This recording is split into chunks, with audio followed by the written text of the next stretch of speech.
Okay, तर आता 27 जानेवारी आहे आणि आज पुन्हा त्या दिवसासारखा स्नो सुरू झालाय. आमचं सगळं स्नो गॅलरी मध्ये येतोय बघा. हे बघा, आता आज पण पूर्ण गॅलरी भरून जाईल.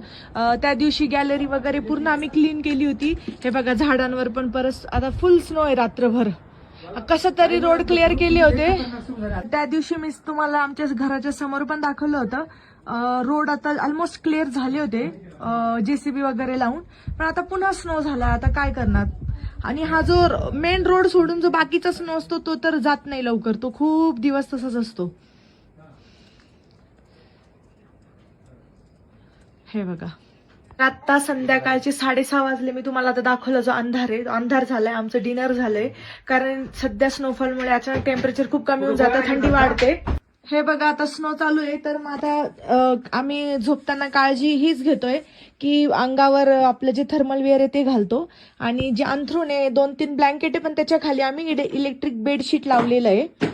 तर त्यामुळे मग आम्ही हीटर वगैरे नाही यूज करत, कारण जेव्हा आम्ही काम करतो तेव्हा इतकी जाणवत नाही थंडी, पण जेव्हा बेडवर झोपतो तेव्हा खूप जास्त थंडी जाणवते. मग तेव्हा त्याच्याने काम होऊन जातं आमचं. जे की आमच्याकडे बाळ आहे 2.5-3 वर्षाचा रिद्धू, सगळ्यांना माहितीये. तर तो पण बाकीच्या वेळेस खूप खेळतो, ऍक्टिव्ह असतो, त्यामुळे त्याला जास्त थंडी नाही वाजत.